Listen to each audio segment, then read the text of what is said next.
నామానికి స్తోత్రంలో అందరికీ వందనాలు. పేతురు రాసిన మొదటి పత్రిక 1వ అధ్యాయము 5వ వచనం చదువుకున్నాము. కడవరి కాలమందు బయలుపరచుటకు సిద్ధముగానున్న రక్షణ మీకు కలుగునట్లు విశ్వాసం ద్వారా దేవుని శక్తి చేత కాపాడబడి మీ కొరకు ఆ శ్వాసము పరలోకమందు భద్రపరచబడి ఉన్నది. ఏ శ్వాసము భద్రపరచబడి ఉన్నది?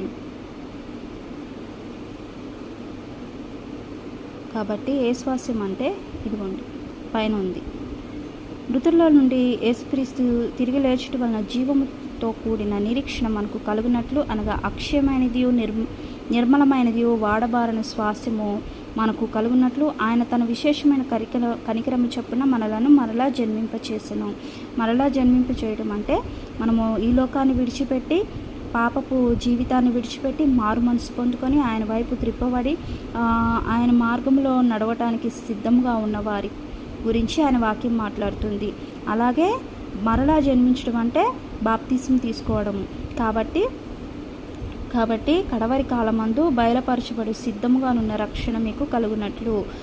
ఈ కడవరి కాలంలో మనం ఉన్నాము అంటే అంత్యదినాల్లో ఉన్నాము. కాబట్టి ఈ అంత్యదినాల్లో మనం ఎక్కడ చూసినా కానీ ఆయన వాక్యము ప్రకటించబడుతుంది.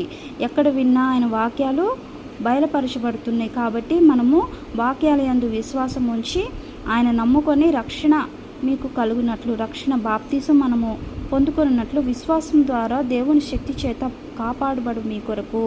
విశ్వాసము ద్వారా మనము మారు మనసు బాప్తిసం పొందుకొని ఆ విశ్వాసం ద్వారా మనము దేవుని శక్తి చేత కాపాడబడతామంట. కాబట్టి ఎవరైతే దేవుని తట్టు తిరుగుతారో ఆయన మన తట్టు తిరుగుతాడు. కాబట్టి ఆ శ్వాసము పరలోకమందు భద్రపరచబడి ఉన్నది అని దేవుడు మాట్లాడుతున్నాడు. కాబట్టి అక్షయమైనది నిర్మలమైనది వాడబారని శ్వాసము మన కోసము దేవుడు పరలోకములో భద్రపరిచి ఉన్నాడని ఆయన వాక్యాల ద్వారా స్పష్టంగా మాట్లాడుతున్నాడు. కాబట్టి కడవరి కాలంలో ఉన్నాము కాబట్టి ప్రతి ఒక్కరు మారు మనసు పొందుకొని రక్షణ మార్గంలోకి రావాలని ఆయన వాక్యాల ద్వారా మాట్లాడుతున్నాడు. కాబట్టి ఆయన యందు ఎవరైతే విశ్వాసం కలిగి నిరీక్షణ కలిగి ఉంటారో వారికి ఒక స్వాస్యం అనేది పరలోకమందు మన కొరకు భద్రపరిచి ఉన్నాడని ఆయన వాక్యాలు చెప్తున్నాయి. కాబట్టి బంగారము గురించి కూడా, బంగారము పుటమ వేయబడితే అది అపరంజిగా మారుద్ది.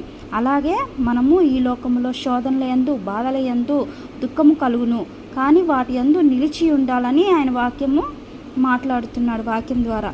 కాబట్టి మీ విశ్వాసమునకు ఫలము అనగా ఆత్మ